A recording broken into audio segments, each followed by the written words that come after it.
দুপুর বেলা অসংখ্য ধন্যবাদ জানাচ্ছি আমাদের গরিব মানুষ হিসেবে এখানে উপস্থিত আছেন পরিচালক মহিলা কৃষক অধিদপ্তর আমাদের রাজাউল আলম সাহেব। রাজাউল আলম সাহেব, আমি আপনার কাছে জানতে চাচ্ছি আপনি এখানে জয়েন করাতে আপনার অনুভূতিটা কেমন লাগছে? আপনি চ্যানেল 9 এবং জাতীয় পত্রিকা দৈনিক আজকে আলোকিত সকালে তুলে ধরবেন। আমি সাংবাদিক ফরহাদ ভাই আপনার সঙ্গে আছি। সম্মানিত রাজাউল আলম সাহেব, যে আমি 2021 সালের মে মাসে জয়েন করি। জয়েন করার পর তো ভালোই লাগে, কিন্তু সেটা মানুষগুলো একটা দিকে খুব আমি হতাশাগ্রস্ত। মানুষগুলো শুধু সুবিধাবাদী, সম্মিলিত সুবিধায় কেউ বিশ্বাসী না, ব্যক্তিগত সুবিধাই বিশ্বাস। আমরা বিভিন্ন রকম প্রশিক্ষণ দিই, 5টা ট্রেডে 20 জন করে 100 জনকে 3 মাসের জন্য প্রশিক্ষণ দিই এবং তাদেরকে দৈনিক ভিত্তিতে ভাতা দেয়। কিন্তু তারা ইরেগুলারিটিস মেনটেন করে অধিকাংশ, এবং তাদের যখন ভাতা দেওয়া হয় তখন তারা নিয়ে চলে যাচ্ছে। কিন্তু পরবর্তীতে এক শ্রেণীর দুষ্কৃতকারী তাদেরকে ফোন দিয়ে বিভিন্ন প্রলোভন দেখাচ্ছে, তোমার ভাতা তো শেষ হয়নি, আরও ভাতা পাবা। তখন তারা কেউ কেউ আমাদের সাথে যোগাযোগ করে এবং তাদের ক্রেডিট কার্ড, ব্যাংক অ্যাকাউন্ট জানতে চায়। রাজাউল আলম সাহেব, আমি আপনার কাছে জানতে চাচ্ছি এখানে ভাতাগুলি কোন কোন ধরনের ভাতাগুলি দেওয়া হচ্ছে এবং কত টাকা করে দেওয়া হচ্ছে? প্রশিক্ষণার্থীদের যে 5টা ট্রেডে আমরা প্রশিক্ষণ দিই, সেই প্রশিক্ষণে প্রতিদিন 100 টাকা ভাতা হয় এবং সেই হিসেবে মিনিমাম 6,000 টাকা আছে, কখনো কখনো একটু বেশি আছে, মাসের উপরে ডিপেন্ড করে। এছাড়া আমরা মা ও শিশু সহায়তা তহবিলে ভাতা দিই। এই ভাতাটা ঢাকা থেকে সেন্ট্রালি তারা প্রেরণ করে, আমরা শুধু জানতে পারি প্রেরণ করা হয়েছে একটু হয়নি। আচ্ছা, তাও ওই সফটওয়্যারের মাধ্যমে।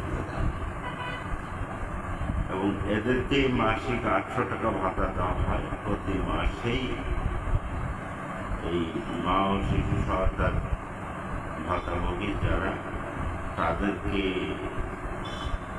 এনসি কার্ড, একটা ব্যাংক অ্যাকাউন্ট, ছবি, এনআইডি নিয়ে স্থানীয় ইউনিসিতে গেলে 40 টাকার বিনিময়ে আবেদন করার কথা। কিন্তু অনেক জায়গায় এগুলো নিয়েও কিছু অভিযোগ আপত্তি আসে, কিন্তু ভুক্তভোগী কখনো আমাদের কাছে অভিযোগ আপত্তি, আমরা বাইরে থেকে সেক্ষেত্রে আমি আপনার মাসে তারা 800 টাকা ভাতা। সেক্ষেত্রে আমি আপনার কাছে এটাকে আমরা আরেক দিকতে পুষ্টি ভাতাও বলি।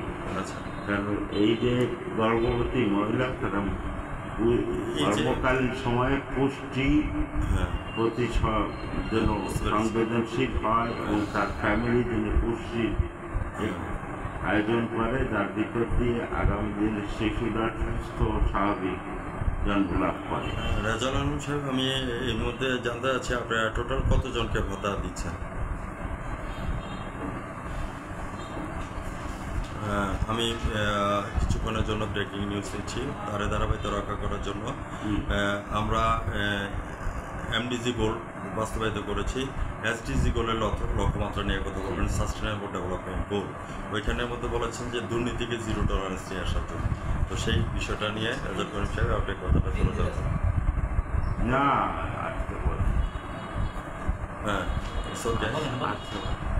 আপনি এসডিজি গোলের লক্ষ্যমাত্রা নিয়ে। আমাদের ইচ্ছাও হলো 0 টলারেন্স দুর্নীতিতে, আর দুর্নীতি করার মতো আমাদের কোনো সুযোগও নাই, আমরা করি। আর ব্যক্তিগত জীবনে আমার যেটুকু আছে সেটুকু আমার বাকি চলবে, আমার অতিরিক্ত অর্থের কোনো প্রয়োজন নেই। এবং এখানে আসার পরে বিভিন্ন রকমের অভিযোগ আপত্তি শুনছি, সেগুলো চেষ্টা করছি যত সম্ভব সমাধান করা। সমস্যা হলো আমাদের এখানে এই প্রত্যেকটা উপজেলা অফিস থাকার কথা, কিন্তু অফিস আছে ঠিকই, জনবল নাই, অফিসার নাই, যার কারণে এই একা 10-11টা উপজেলা সঠিকভাবে দেখাশুনো এবং সঠিকভাবে পরিচালনা। সেক্ষেত্রে আমি আপনার কাছে জানতে চাচ্ছি প্রশাসন বিভাগ কেমন সোচ্চার আছে আপনাদের পিছনে, ইউনো স্যার থেকে শুরু করে যারা আছেন আপনাদেরকে কেমন? তারা আমরা যখন যাই তারা আমাদেরকে যথেষ্ট সহযোগিতা। ভিউয়ার্স, আজ রাত 9:15 আমাদের এছাড়া আর একটা প্রোগ্রাম আছে আমাদের, সেটা হলো ভিডব্লিউডি। আগে ছিল যেটা ভিজিডি, সেটাই এখন পরিবর্তন হয়ে ভিডব্লিউডি হয়েছে। এই আওতায় এই জেলায় 23,615 জনকে মাসে 30 কেজি করে পুষ্টি চাল বিতরণ করা হয় এবং তাদের সঞ্চয় মনোভাবে গড়ে তোলা হয়। প্রতি মাসে 220 টাকা সঞ্চয় করার জন্য তার নির্দিষ্ট অ্যাকাউন্ট, আমাদের কোনো অ্যাকাউন্ট নেই, ওদের নির্দিষ্ট অ্যাকাউন্টে জমা করার বিধান। আপনাকে অশেষ ধন্যবাদ। ভিউয়ার্স, যারা আমার চ্যানেলের সামনে আছেন, আজ 9:15 আমাদের স্বনামধন্য উপপরিচালক মহিলা বিষয়ক অধিদপ্তর সুনামগঞ্জ আমাদের এই যে রেজাউল আলম সাহেবের সাক্ষাৎকারটি দেখে নেবেন আমাদের টিভি চ্যানেল থেকে। এবং আমি জাতীয় পত্রিকা দৈনিক আজকে আলোকিত সভা থেকে সাংবাদিক ফরহাদ ভাই বিদায় রেখে টানছি। ভালো থাকেন, সুস্থ থাকেন, ধন্যবাদ। আপনাকে ধন্যবাদ।